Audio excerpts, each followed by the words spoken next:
Hello dear friends, I am Govind Lohia from Guru Nanak College of Pharmacy, Nagpur. Welcome to the last part of our chapter 1, that is solubility of drug. This is part number 10, that is video number 10. In this we are going to cover the last topic, that is Nernst distribution or partition coefficient, or it is called distribution coefficient, its limitation and application. So हम लोग सीधा उसी के साथ शुरू कर सकते हैं कि नर्स डिस्ट्रीब्यूशन लॉ क्या है और हम लोग वहीं पे चलते हैं, ठीक है। So let's start with the distribution law.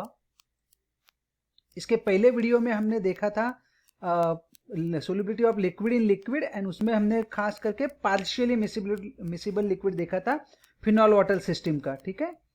तो ये है हमारा डिस्ट्रीब्यूशन लॉ। हम लोग क्या बात कर रहे हैं, कंसिडर हम लोगों ने क्या किया कि बीकर ए और बीकर बी हमने लिया, है ना, और इस ये बीकर में हमने दो बीकर लिए। इसके अंदर हमने क्या किया कि पहले सॉल्वेंट सिस्टम बनाई, ए एंड सॉल्वेंट बी हमने डाला, दोनों की इमिसिबल है। जैसे कि बेंजीन और वाटर ले लो, तो हम लोग बात करेंगे कि दोनों सॉल्वेंट एक दूसरे में कंप्लीटली इमिसिबल है। और इसमें मैंने क्या किया, ड्रग एक्स डाल दिया, मॉलिक्यूल एक्स। अब मॉलिक्यूल एक्स जो डाला, ये एक्स यहाँ अभी ऊपर के लेयर में डाला, तो यानी सॉल्वेंट ए में है। The molecule X is soluble also in solvent B, so molecule X यहाँ से यहाँ नीचे उतरना ट्राई करेगा, है ना। तो कुछ पार्ट एक्स का सॉल्वेंट ए में है क्योंकि वो सॉल्वेंट ए में भी सोल्यूबल है, और कुछ पार्ट उसका सॉल्वेंट बी में है क्योंकि वो सॉल्वेंट बी में भी सोल्यूबल है। और डिपेंडिंग उसकी सोल्यूबिलिटी कितनी ज्यादा है किस सॉल्वेंट में, उसका इक्विलिब्रियम शिफ्ट होगा, या उस साइड में उसका कॉन्सेंट्रेशन थोड़ा ज्यादा रहेगा, इस साइड में कम रहेगा। This is the simple way. अगर हम लोग यहां पर बात करेंगे तो व्हाट रिक्वायरमेंट है डिस्ट्रीब्यूशन लॉ की, कि दो सॉल्वेंट आपके पास होना चाहिए जो कि कंप्लीटली इमिसिबल है। उसके बाद में आपका ड्रग दोनों में थोड़ा बहुत सोल्यूबल होना चाहिए, दोनों में सॉल्वेंट में। उसके बाद आपका दैट मीन्स ये ड्रग पार्टीशन हो जाएगा दोनों के बीच में, कुछ पार्ट इसमें कुछ पार्ट इसमें, at equilibrium point. Equilibrium point तक के जब तक नहीं पहुंचते तब तक के हम लोग बोलेंगे किसी एक सॉल्वेंट में उसका कॉन्सेंट्रेशन ज्यादा या कम हो सकता है। That means it is mandatory कि आपको ये वाली सिचुएशन आना चाहिए। दैट मीन्स हम लोग अगर बात करें तो इक्विलिब्रियम वाली कंडीशन आपकी जब तक नहीं आती तब तक आप नहीं बोलोगे, ठीक है। तो आगे चलते हैं। सो क्या इक्वेशन बनेगा इसका, हम लोग अगर बात करते हैं तो that is concentration of X in A divided by concentration of X in B is equal to constant. ये इक्वेशन बनेगा, ठीक है। कब? आफ्टर इक्विलिब्रियम अचीव होने के बाद। तो आप कॉन्सेंट्रेशन ऑफ एक्स इन ए और बी निकालते तो एक कांस्टेंट बनेगा, ठीक है। So the partition of solute between immiscible liquid is called nurse distribution law, and that is nurse distribution law. कैसे डिफाइन होता है तो ये हम लोग देख लेते हैं। That is nurse distribution law state that if a solute x distribute between the two non-miscible solvent A and B at constant temperature, ये जरूरी है, at constant temperature ये वर्ड आना जरूरी है, ठीक है, इसको अंडरलाइन किया। And X is the same molecule, ये भी एक वर्ड अच्छा है इसके अंदर, and X is the same molecule in both them, then the ratio of concentration of X into solvent is constant quantity, यानी A इज कांस्टेंट। अब ये क्या बोल रहे हैं कि सेम मॉलिक्यूल इन बोथ, मतलब क्या होता है कभी कभी कि इस सॉल्वेंट में जाने के बाद ये मॉलिक्यूल खुद एक तो एसोसिएशन में जा सकता है। एसोसिएशन में जाना मतलब एक एक्स का मॉलिक्यूल दूसरे एक्स के मॉलिक्यूल के साथ मिलके, जैसे एक्स का एक मॉलिक्यूल दूसरे एक्स के साथ मॉलिक्यूल के साथ 2x बनाना, मतलब एसोसिएशन में गया इस सॉल्वेंट में, है ना। तो ऐसे टाइम पे आप ये नहीं बोलोगे कि ये सेम है ना। तो 2x मॉलिक्यूल मिलके x बनेगा, या x x x ऐसे मिलके nx बन जाएगा, तो this is to be called association. तो दैट मीन्स ये बोल रहे हैं कि इस सेम मॉलिक्यूल रहना चाहिए, यानी ऐसा एसोसिएशन में नहीं जाना चाहिए। कभी कभी ये हो सकता है कि ये डिसोसिएशन में जाएगा, इससे भलता ही प्रोडक्ट बन जाएगा A, यानी डिसोसिएट होके इसमें से कंसिडर करो A और B इसके पार्ट हो सकते हैं, तो A और B बन जाना, तो ये डिसोसिएट भी हो सकता है या एसोसिएट हो सकता है। इसके लिए नर्स डिस्ट्रीब्यूशन लॉ मॉडिफाई हो जाएगा, ये अलग बनेगा, ठीक है। तो अभी हम लोग फिर से आते हैं नर्स की डेफिनेशन के ऊपर।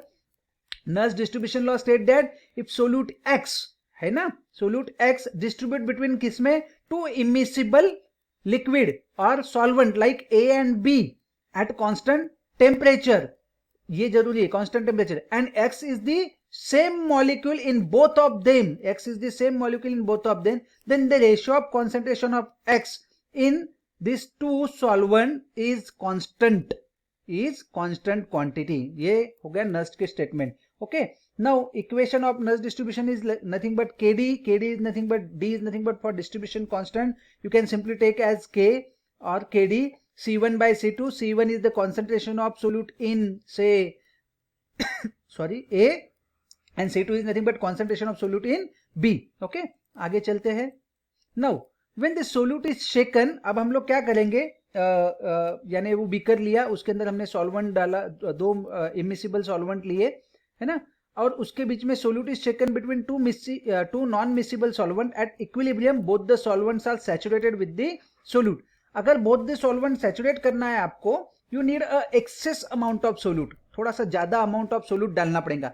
लेट अस कंसीडर आपने एक बेंजोइक एसिड लिया और वो डाला आपने बेंजीन और वाटर के, दो इमिसिबल सॉल्वेंट है, वाटर और बेंजीन दोनों एक दूसरे के साथ इमिसिबल है, इसमें एक्सेस अमाउंट ऑफ आपने थोड़ा सा बेंजोइक एसिड डाला तो ये डिस्ट्रीब्यूट होगा उसके अंदर। ठीक है, now since the solubility also represent the concentration, we can, देखो आप solubility in terms of concentration हम लोग लिख सकते हैं, इतना ग्राम सोल्यूबल हुआ है ना, तो in terms of concentration we can right. So हम लोग यहाँ क्या लिख सकते हैं, C1 by C2 is equal to S1 by S2 is equal to KD, जितना ज्यादा सोल्यूबल उतना ज्यादा कॉन्सेंट्रेशन।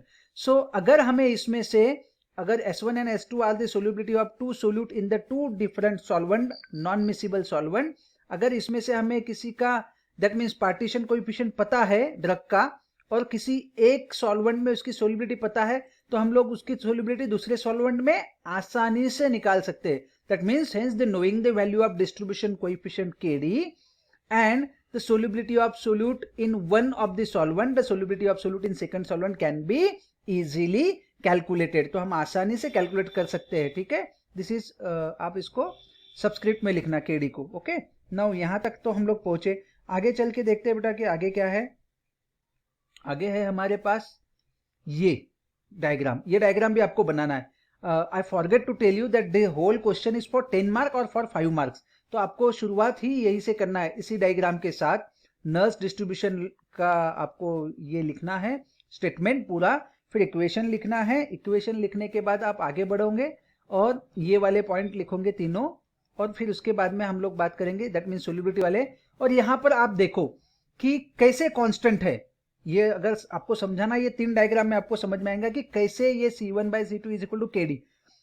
इफ इन इस पिक्चर में देखो तो x यहां पर ज्यादा है, तो उस प्रोपोर्शन में B में भी x ज्यादा है, और ये इक्विलिब्रियम स्टेट आ गई।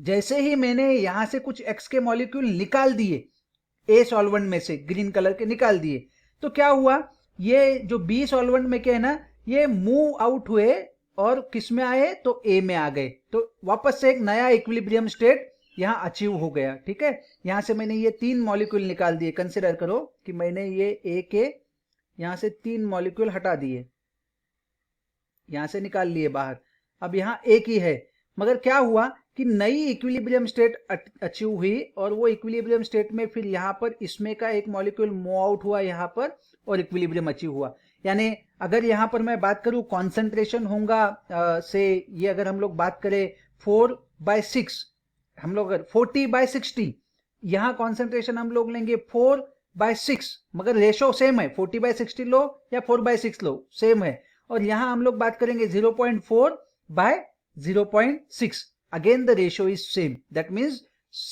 KD जो है वो कांस्टेंट है। तो ये एक डायग्राम आपको बनाना है, इसमें आप समझोगे कि कॉन्सेंट्रेशन जैसे जैसे बदलते जाएगा वैसे वैसे नया इक्विलिब्रियम वो शिफ्ट करते जाएगा। Okay, so this is diagram. आगे चलते हैं, अब इस डायग्राम का एक्सप्लेनेशन मैं नीचे बताता हूं आपको कि क्या समझा रहा हूं यहां पर। Let us consider R1 is the rate, है ना, जिस रेट से हम लोग बात कर रहे हैं कि आपके पास R1 is the rate from which the molecule move from A to B. R1 is the rate from which the molecule is moved from A okay, that means क्या बता रहे हैं हम लोग, R1 is the rate through which the molecule is moves from this part to this part and it is directly proportional to concentration C1। तो वो इसके concentration के साथ प्रोपोर्शन है।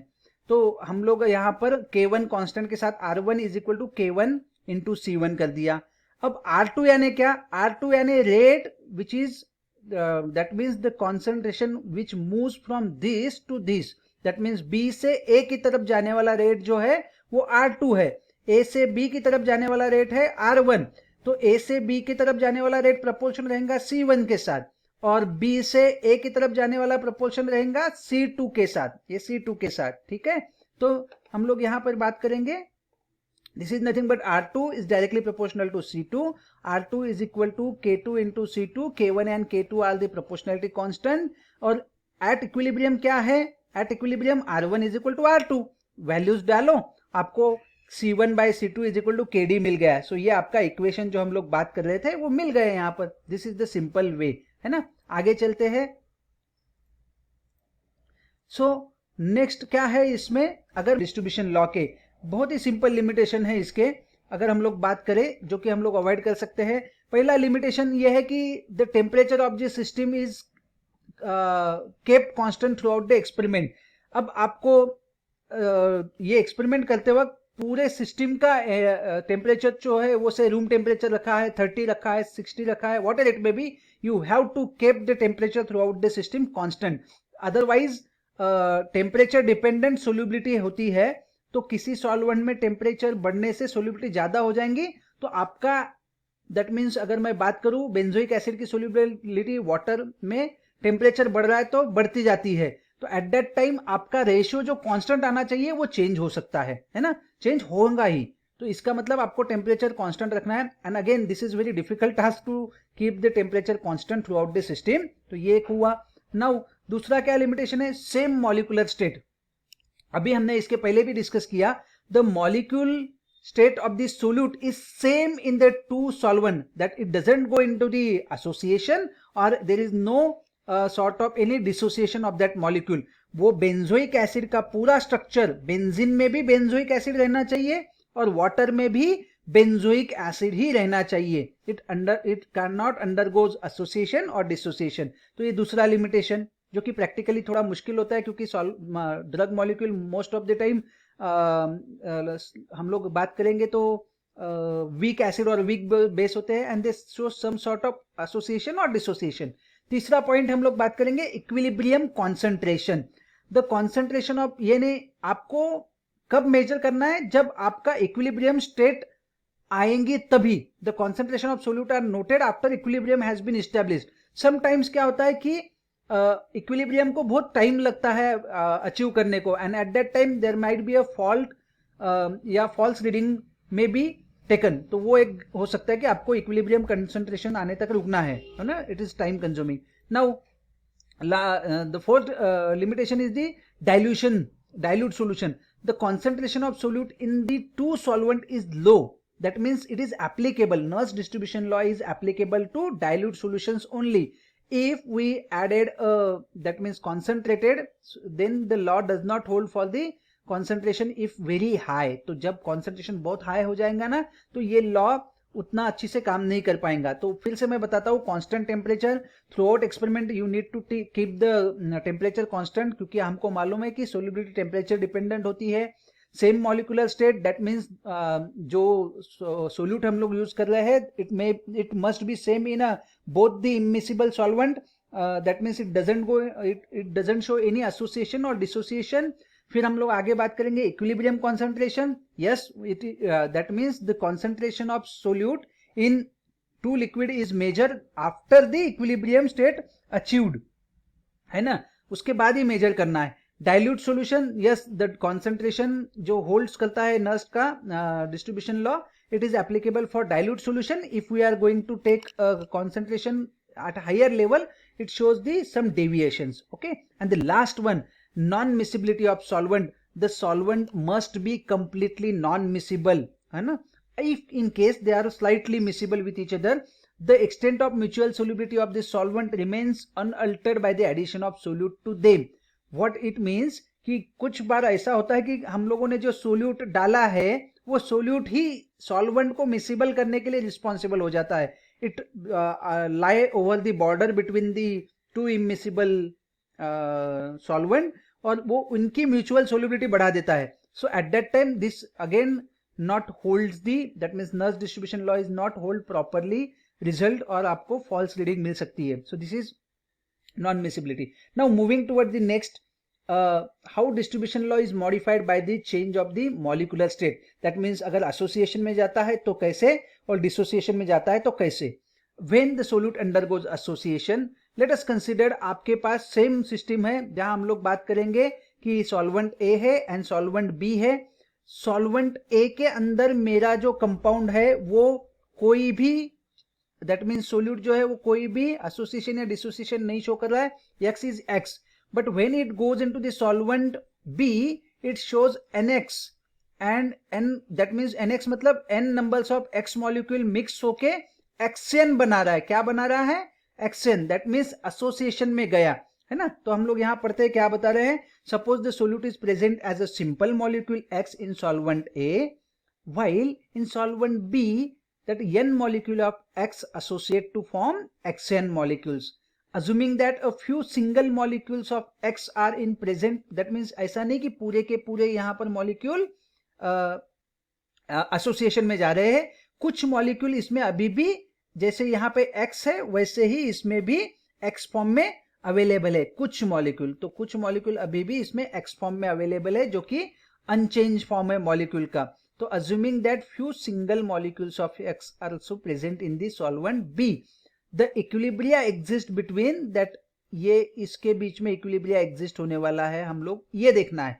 बट हम लोग क्या कर रहे हैं कि पूरे मॉलिक्यूल के साथ काउंट करने वाले हैं, क्योंकि कॉन्सेंट्रेशन जब निकालेंगे इसका और इसका तो हमें ये पूरा कॉन्सेंट्रेशन मिलेगा X और NX वाला, है ना. हमको तो चाहिए सिर्फ ये वाला. तो उसके लिए क्या कर सकते हैं हम लोग, उसके लिए अभी हम लोग देखेंगे. लेट अस कंसिडर मॉडिफिकेशन क्या है. लेट्स सी, ये कौन सा है, ये हम लोग बात करेंगे. C1 is the concentration of X in solvent A. Now C3 with the concentration of X, ये जो बचा ये कॉन्सेंट्रेशन है सिर्फ X जो कि एसोसिएशन में नहीं जा रहा, वो है C3, है ना. Let's C3 is the concentration of X in solvent B, है ना, जो कि एसोसिएशन में नहीं गया. Now C2 is the concentration of Xn in solvent B, और ये जो concentration है ये C2 है. ठीक है, अब आगे चलते हैं. Applying the distribution law to the equilibrium, हम लोग क्या बात करेंगे. तो हम लोगों को ये चाहिए C1 by C3 is equal to KD. But how we know that C3 कितना है. अब यहाँ पर आपको फॉर्मूला लगाना पड़ेगा. ये डिस्ट्रीब्यूशन लॉ के हिसाब से बिल्कुल सही फॉर्मूला अभी C1 by C3 is equal to KD, क्योंकि ये तो एसोसिएशन में गया है. आगे देखते हैं कि कैसे इसको निकालते हैं. Okay, now see, applying the law of mass action to this equation only, nx is equal to xn. हम लोग क्या करेंगे, x to the power n, नीचे हम लोग लेंगे xn is equal to kc. इस इक्वेशन को लॉ ऑफ मास एक्शन लगा दिया हमने. तो अब क्या करते हैं, x to the power n यानी क्या है, x to the power n. अब सिर्फ x यानी क्या है, x is nothing but concentration in C3, that means C3 यानी x. हमने वो वैल्यू रख दी C3 की, यहाँ पर रख दी C3 की value. that means C3 is equal to x in solvent B. हमने अभी थोड़ी देर पहले देखा, ये प्रीवियस स्लाइड पे देखो आप, C3 is the concentration of x in solvent B. तो हमने वही किया, हमने सिर्फ वैल्यू रखी यहाँ पर, x is nothing but C3 और C3 का पावर n. xn क्या था, तो xn is nothing but association में जो जा रहा है उसका कॉन्सेंट्रेशन हमने लिया C2. नाउ अब आपको क्या करना है, is equal to Kc, law of mass action के हिसाब से. नाउ C3 C2 n ये हमने लग दिया Kc. Taking the nth root of the both side of the equation, हम nth रूट निकाल देते हैं. तो nth रूट निकालते मतलब इसका n हट जाएगा और इसका स्क्वायर रूट में, दैट मीन्स हम लोग बोलेंगे nth स्क्वायर रूट आएगा इसका C2 का, वो यहाँ पर n स्क्वायर रूट दिख रहा है, और Kc का भी n स्क्वायर रूट दिखेगा आपको. ठीक है, नाउ डिवाइडिंग द इक्वेशन 1 बाय 3. अब इक्वेशन 1 कहाँ है आपके पास, तो हम लोग बात करेंगे. अब ये इक्वेशन 1 जो है, दिस कंसिडर C1 वाला इक्वेशन 1, और इस इक्वेशन को हम लोग डिवाइड कर देते हैं. इक्वेशन 1 बाय इक्वेशन हम लोग अगर बात करेंगे डिवाइड इक्वेशन 1 बाय इक्वेशन 3, ये इक्वेशन से डिवाइड कर दिया तो क्या मिला आपको C1 divided bye C3 cancel हो गया, यहाँ का ये C3 और यहाँ का C3 कैंसिल हो गया, यानी अभी आपके पास यहाँ पे C1 divided by nth root of C2, वहां का KD डिवाइडेड बाय हम लोग बात करेंगे इससे डिवाइड करने के बाद में क्या हुआ nth root of KC is equal to K, ये बना आपका constant. Now thus when association occurs in a solvent the distribution equation is modified as C1 by nth root of C2 is equal to KD। तो ये आपका equation बना। ये equation आपको derivatization के साथ अभी जितनी भी मार्केट में अवेलेबल बुक है उसमें बहुत ही रेयरेस्ट ऑफ रेयर चांसेस कि आपको डेरिवेटाइजेशन के साथ मिलेगा। सीधा ये इक्वेशन दिया है, एसोसिएशन के साथ ये इक्वेशन है, हमने यहाँ पूरा की पूरा डेरिवेटाइजेशन लिया है, तो बी केयरफुल, ये अच्छी से करो और ये लिखो क्योंकि 10 मार्क का क्वेश्चन हो सकता है। Okay, now moving toward the next, तो ये हम लोग आगे बढ़ते हैं। If the solution undergoes dissociation, dissociation का मतलब क्या होगा, हम लोग यहाँ पे बात करेंगे same X is the compound और ये कंपाउंड सॉल्वेंट A में नो चेंज कर रहा है, X इज X, बट जब ये सॉल्वेंट B में जा रहा है तो it undergoes dissociation into A and B, A plus B बना रहा है। तो अब क्या हुआ, and some sort of the equilibria that means some sort of also present between the X form, undissociated form रहेगा इसमें, है ना। तो अब क्या होगा, एक नया इक्विलिब्रियम एस्टेब्लिश होगा। Let C1 is the concentration of X in solvent, again हम लोग बात करेंगे C2 is the total concentration of X that is dissociated as well as undissociated in solvent B। अब क्या हुआ कि आगे इसका एक हम लोग बात करते हैं कि ये X में से स्मॉल x अमाउंट जो है ना, ये X में से small x amount, if the degree of dissociation of solvent B is small x, then क्या होगा, यहां पर आप देखो इक्वेशन लिख सकते हैं हम, X ये डिसोसिएशन में जाएगा small x and small x किस में से गया, तो ये 1 में से गया, 1 माइनस x, है ना। तो ये यूजुअली डिसोसिएशन का, आयनिक इक्विलिब्रिया का या डिसोसिएशन का ये हम लोग इक्वेशन लिखते हैं। क्या था मेरे पास, सॉल्वेंट B में, अब यहाँ तो सॉल्वेंट X, सॉल्वेंट A में पूरा और पूरा X है, ये डिसोसिएट होने वाला है क्या, नहीं, तो ये X ही रहेगा, यानी 1x है यहाँ पर। मगर ये जो 1x यहाँ पर है, इसमें से small amount of X dissociate हुआ, तो किस में से हुआ, 1 में से हुआ, और कितना हुआ तो हमें पता नहीं, मगर हम लोग बोल रहे हैं उसको स्मॉल x हुआ, तो 1 माइनस x है यहाँ पर, और ये डिसोसिएटेड अमाउंट कितना है, x एंड x।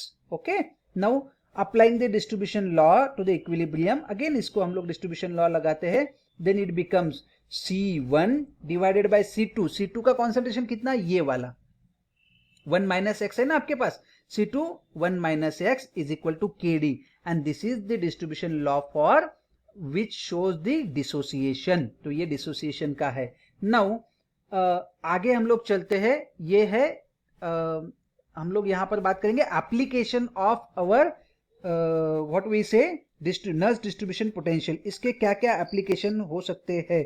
सो अगर आप देखो इसके एप्लीकेशन, तो पहला एप्लीकेशन हम लोग यहां पर बात कर रहे हैं वो है study of complex ion like Ki, I2 and Ki3, इनके बीच आप अगर स्टडी करोगे तो आपको पता चलेगा स्टडी ऑफ कॉम्प्लेक्स आयन के लिए ये यूज होता है।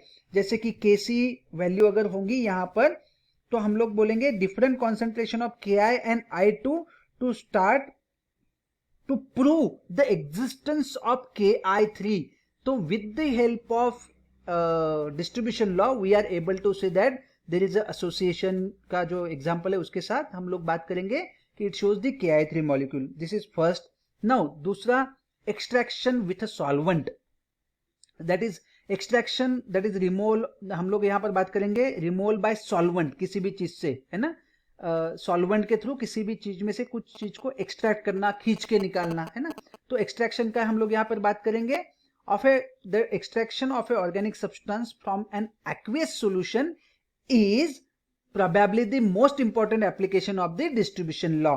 अगर आप यहाँ पे एक डायग्राम बना लो जिसमें हम लोग बोलते हैं सेपरेटिंग फनेल के डायग्राम, या और कुछ जिसमें दो हम लोग यूज कर सकते हैं, है ना, तो उसमें शेक करके हम लोग ईथर का एक्सट्रैक्शन, ईथर के थ्रू ऑर्गेनिक सब्सटेंस का एक्सट्रैक्शन फ्रॉम वाटर, लाइकवाइज। तो एक्सट्रैक्शन विथ सॉल्वेंट ये बहुत इंपॉर्टेंट एप्लीकेशन है। Apart from that multiple extraction, अगर आपको अगला वाला पॉइंट लिखना है तो multiple extraction, this is also important. Now next, partition chromatography, this is the most again important application, partition chromatography. This is the modern technology or technique of separating the mixture of small amount of organic material, है ना। तो हम लोग क्या करते हैं, इसके अंदर a paste of mixture is applied at the top of the column. Column मतलब एक सिंपल सा ऐसा कॉलम रहता है जिसमें हम लोग, मैं आपको यहाँ शो करता हूँ कि ये कॉलम बनेगा एक, है ना। ये कॉलम के ऊपर, ये कॉलम में ना एब्सॉर्प्शन मटेरियल रहता है, इस कॉलम के ऊपर हम लोग पेस्ट अप्लाई कर देते हैं जिस मटेरियल का हमको करना है, ठीक है। अड्डी कॉलम, उसमें सिलिका रहती है, इसमें हम लोग क्या करते हैं, इमिसिबल सॉल्वेंट लाइक हेक्सेन या और कुछ इसके ऊपर से डाल देते हैं, ठीक है। नाउ ये जैसे ही सॉल्वेंट ऊपर से नीचे आना शुरू हो जाता है, नाउ अवर जो ये इसके ऊपर जो पेस्ट में जो कंपाउंड है, this are partition between water and the n hexane. तो वो पार्टीशन होना शुरू हो जाते हैं वाटर और एनहेक्सेन में। सो this is in this way हम लोगों को कुछ बैंड यहाँ मिलेगा, कुछ बैंड यहाँ मिलेगा, कुछ बैंड यहाँ मिलेगा, depending on their partition coefficient हमारे पास ये अलग अलग होगा। This is nothing but the partition chromatography, अगर हम लोग बात करेंगे इन टर्म्स ऑफ कॉलम क्रोमेटोग्राफी, है ना। आगे चलते हैं। Now partition coefficient indicates it's hydrophilic और हाइड्रोफोबिक नेचर। तो ये इसलिए इंपॉर्टेंट है हाइड्रोफिलिक और हाइड्रोफोबिक नेचर, इस बेसिस पे आप डिसाइड कर सकते हो ड्रग की सोल्यूबिलिटी एंड ड्रग का absorption. That is drug is soluble in water और वाटर लाइक सॉल्वेंट या पोलर सॉल्वेंट, एंड हाइड्रोफोबिक मतलब ड्रग इज इनसोल्यूबल इन और स्लाइटली सोल्यूबल इन वाटर और water like solvent like polar solvent, and absorption भी आप इस पे decide कर सकते हो। तो पार्टीशन कोएफिशिएंट का नेचर ड्रग का आपको पता चलेगा कि इट इज सोल्यूबिलिटी कैसे है उसकी। Now moving toward next, in formulation and development of certain controlled release formulation. Controlled release formulation में हम लोग इसका यूज कर सकते हैं। कंट्रोल रिलीज फॉर्मुलेशन में आप जैसे किसी ड्रग का पार्टीशन कोएफिशिएंट कितना है, कैसे है, और उस बेसिस पे आपका how the partition coefficient influence the release of a drug, है ना। लिपोफिलिक ड्रग है, हाइड्रोफिलिक ड्रग है, कैसे उसका रिलीज पैटर्न रहेगा। So in the formulation development of certain control release formulation, it is applicable partition coefficient. Last, this is again somehow different application, that is desulfurization of lead in Park process, है ना। desulfurization of lead in Park process. What do you mean by desulfurization of lead? ये मैं आपको समझा दूं यहाँ पर क्या क्या हमारे पास होगा। जैसे कि when molten zinc is added to molten lead, zinc और लीड के साथ होता है सिल्वर यूजुअली, है ना, लीड के साथ सिल्वर है। तो जिंक और लीड जब हम लोग, that means molten zinc add करते हैं हम लोग मोल्टन लीड के अंदर, तो उसको हम लोग बोलते हैं आर्जेंटीफेरस लीड।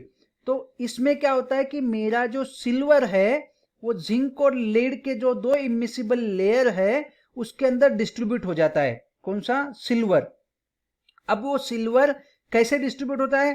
तो सिल्वर की अफिनिटी टुवर्ड जिंक ज्यादा है, इसीलिए ये 300 टाइम्स मोर सोल्यूबल हो जाता है किसमें? तो जिंक वाले इसमें, जिंक में, है ना। और उतना ही पार्ट, कितना पार्ट? फिर एक ही पार्ट किसमें जाएगा? तो लीड वाले इसमें, जो लीड के साथ अभी तक था। जैसे ही मैंने मोल्टन जिंक डाल दिया तो 300 टाइम्स उसकी मूवमेंट जिंक में चले गई। और ये कहाँ हो रहा है? एट 800 डिग्री, है ना। Most of the silver pass into the zinc layer. As soon as we cool down the temperature, तो यहाँ से जिंक की लेयर अलग हो गई और सिल्वर की लेयर अलग हो गई, and you can get pure and pure silver. This is nothing but park process. तो आपको डिसिल्वराइजेशन ऑफ लीड यानी क्या, ये ध्यान में रखना है, park process. So these are the application of what we are going to say Nernst distribution law, that is study of complex ion, extraction with solvent, partition chromatography, partition coefficient for the hydrophilic and hydrophobic nature, that means solubility and absorption in certain control release formulation, and desilverization of lead. So this is complete chapter number 1 we have covered. Let me discuss again within a 1 minute. I am going to show you what हमने क्या क्या देखा इसके अंदर अभी तक के। तो हम लोगों ने बात की यहाँ पर, ये क्वेश्चन 10 मार्क के लिए भी आ सकता है, सो बी केयरफुल। हम लोग शुरुआत की थी यहाँ से, ये डायग्राम के साथ हमने इक्वेशन लिखा, फिर नस डिस्ट्रीब्यूशन लॉ के बारे में हमने एक स्टेटमेंट बनाई। स्टेटमेंट में हमने बात किया था कि मॉलिक्यूल सेम होना चाहिए, कांस्टेंट टेम्परेचर होना चाहिए, तो उनका इक्विलिब्रियम कंडीशन पे जो रेशो रहेगा ए और बी में एक्स का, वो कांस्टेंट रहेगा। फिर हम लोग इसका इक्वेशन बनाया, फिर हम लोग आगे बढ़े। हम लोगों ने यहाँ फिर नॉन मिसिबल सॉल्वेंट होना चाहिए, फिर कॉन्सेंट्रेशन कैसे रहेगा, क्योंकि solubility is also express in terms of concentration, तो हमने ये इक्वेशन बनाया। फिर हमने इसकी एक स्टेटमेंट बनाई कि सोल्यूबिलिटी अगर हमें एक इसमें सॉल्वेंट में पता है और डिस्ट्रीब्यूशन कोएफिशिएंट पता है, तो हम उस ड्रग की सोल्यूबिलिटी दूसरे सॉल्वेंट में कितनी है ये निकाल सकते हैं। तो ये स्टेटमेंट बनाई। फिर हम लोगों ने कॉन्सेंट्रेशन के साथ बात किया कि जैसे जैसे कॉन्सेंट्रेशन अगर ए में ज़्यादा है तो बी में भी उस हिसाब से प्रोपोर्शनलिटी ज़्यादा रहेगा, कम किया तो कम हो जाएगा, इक्विलिब्रियम कैसे शिफ्ट होगा। और फिर हमने इसका एक डेरिवेटाइजेशन देखा जो कि बहुत सिंपल है कि R1 is the rate from C1 to C2 movement का, R2 is the rate from C2 to C1 movement का, मतलब B से A की तरफ जो मूवमेंट हो रही है वो R2, A से B की तरफ जो मूवमेंट हो रही है वो R1, फिर प्रोपोर्शनलिटी कांस्टेंट K1 और K2, और हमने इक्विलिब्रियम पे R1 is equal to R2 ये करके आगे बढ़े। ओके, नाउ फिर हम लोग आए कि लिमिटेशन क्या है। तो सबसे पहला लिमिटेशन कांस्टेंट टेम्परेचर होना चाहिए, सेम मॉलिक्यूलर स्टेट होना चाहिए, एसोसिएशन और डिसोसिएशन में नहीं जाना चाहिए, इक्विलिब्रियम स्टेट अचीव होने देना चाहिए। फिर डाइल्यूट सॉल्यूशन के लिए ये एप्लीकेबल है, कॉन्सेंट्रेशन के लिए ये और हाई सॉल्यूशन के लिए ये it not holds good result. Non miscibility of solvent होना चाहिए, हमारा सोल्यूट सॉल्वेंट की म्यूचुअल सोल्युबिलिटी ना बढ़ाना चाहिए। That these are the certain things we have already seen. Now when solute undergoes association, इसका हमने इक्वेशन लिखा है ना। फिर हमने इसके C1 C2 C3 क्या है, फिर हमने applying law of mass action और इसका डेरिवेटाइजेशन देखा। मैंने पहले ही क्लियर किया कि ये बहुत सारी किताब में डायरेक्ट फॉर्मूला लिखा है, go with this proper derivatization. Now हमने nth रूट लिया था। फिर हम लोग आगे बढ़े और हम लोगों ने सोल्यूट अंडरगोज डिसोसिएशन वाला पार्ट लिया है ना। डिसोसिएशन में क्या हो सकता है कि एक्स ए और बी में डिसोसिएट हुआ अभी, है ना, तो यहाँ पर क्या हो सकता है, और ये equation law of mass action के हिसाब से हमने लगाया, and this is nothing but last application. So thank you for watching my video, है ना। अगर आपको सही में अच्छा लगा है तो आपके कलीग को भी सर्कुलेट करो, circulate among your friends, so that everyone can get benefited from this videos. Thank you. Next topic हम लोग शुरू करेंगे पीएच।